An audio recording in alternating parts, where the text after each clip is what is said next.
teman-teman, mari kita belajar tentang APBN. Kira-kira teman-teman sudah tahu belum ya apa itu APBN? Kalau belum, yuk kita pelajari sekilas tentang APBN. Simak video ini sampai tuntas yuk teman-teman. Halo teman-teman, banyak di antara kita bekerja untuk mencari uang. Tentunya uang ini ingin kita kelola dengan baik. Nah teman-teman, tidak hanya individu saja yang mengatur keuangannya. Negara juga mengatur keuangan, hal ini disebut dengan APBN. Apa itu APBN? APBN adalah rencana keuangan tahunan yang disusun oleh pemerintah Indonesia untuk mengatur penerimaan dan pengeluaran negara dalam satu periode anggaran, biasanya selama 1 tahun. APBN mencakup semua sumber pendapatan negara dan pengeluaran yang digunakan untuk berbagai kegiatan pemerintah. Contoh pembangunan APBN. Ada pembangunan infrastruktur, seperti jalan raya, jembatan, bandara, pelabuhan, dan lain sebagainya. Kemudian ada subsidi, seperti subsidi BBM, listrik, dan pangan untuk membantu masyarakat yang kurang mampu. Kemudian ada program sosial, seperti program Keluarga Harapan, PKH, Kartu Indonesia Pintar, KIP, Kartu Indonesia Sehat, KIS, untuk meningkatkan kesejahteraan masyarakat.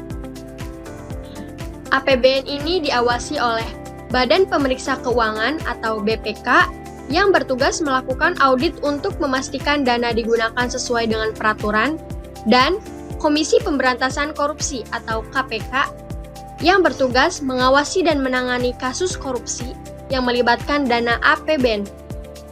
Sumber pendapatan APBN. Yang pertama itu ada pajak, seperti pajak penghasilan atau PPH, pajak pertambahan nilai atau PPN, pajak bumi dan bangunan, PBB, dan lainnya. Yang kedua ada penerimaan negara bukan pajak atau PNBP.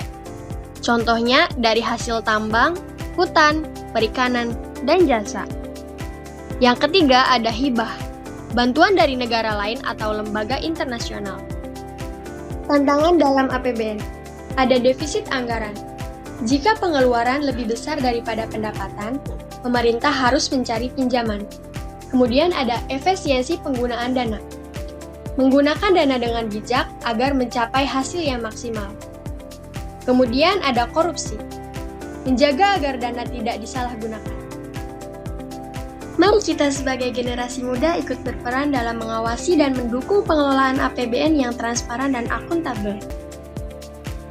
Kemudian ada mekanisme penyusunan APBN. Yang pertama, menyusun rencana anggaran pendapatan dan belanja negara oleh pemerintah. Yang kedua, RAPBN akan diajukan dan akan dibahas oleh DPR. Yang ketiga, kemudian ditetapkan dengan undang-undang. Yang terakhir, pelaksanaan APBN dikuatkan dengan keputusan Presiden.